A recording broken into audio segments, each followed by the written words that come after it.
Hey everybody, it's Wendy Harrington from Tap This Group. I wanted to talk to you a little bit today about ways to get traction.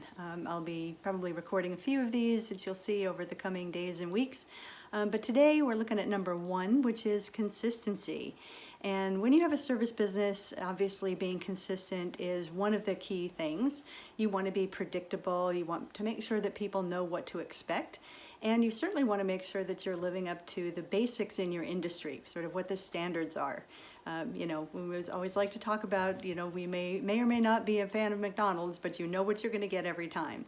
There are instances where you can really create high points and, do amazing things, which are going to be part of what we look at in getting traction down the road.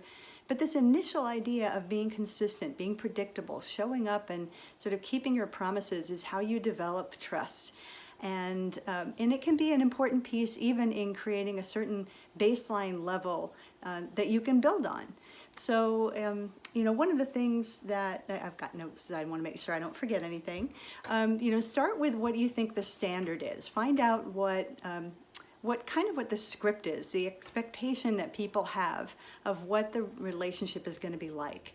One of the things that I hate to hear when I'm talking to service businesses or people who are using them is that they were happy with what the outcome was, but the communication was bad, or it was hard to reach the person that they were working with, or they weren't sure who the point of contact was supposed to be.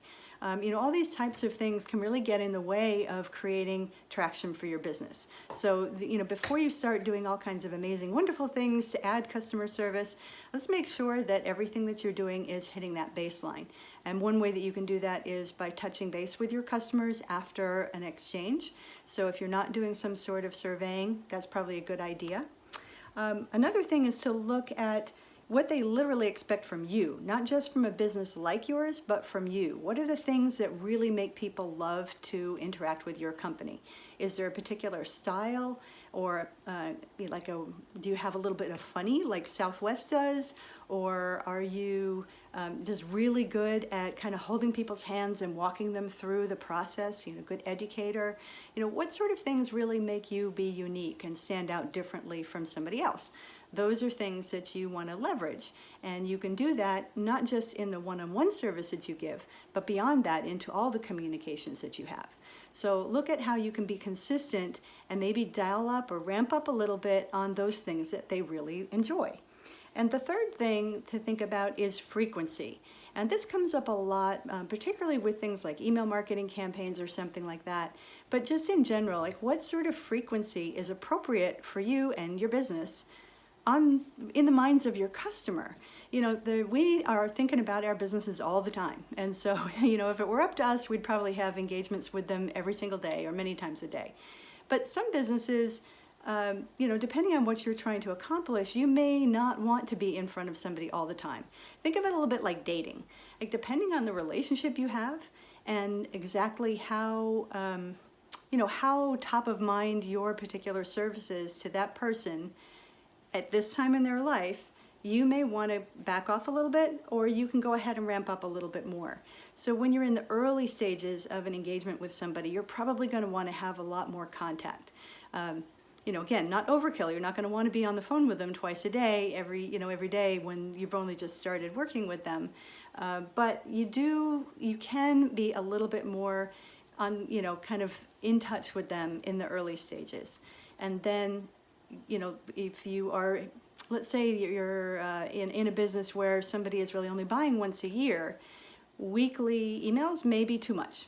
Again, it depends a little bit on the nature of your business and the relationship, but like with dating, you can kind of do a little give and take.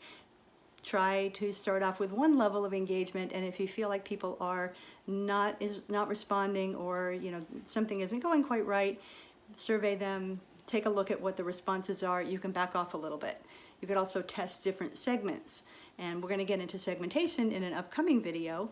But for now, I hope this is a little bit helpful. 3 things you want to think about when you're looking at getting traction through consistency. 1, be predictable. What's the standard that they expect from a business like yours? 2, what's the standard that they expect from you? What is it that you have unique that you can share?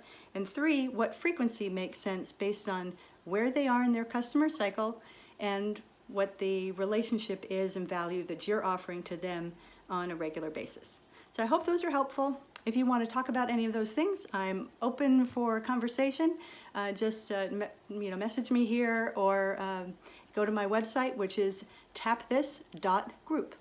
Again, Wendy Harrington from Tap This Group, and let's get you some traction. Bye.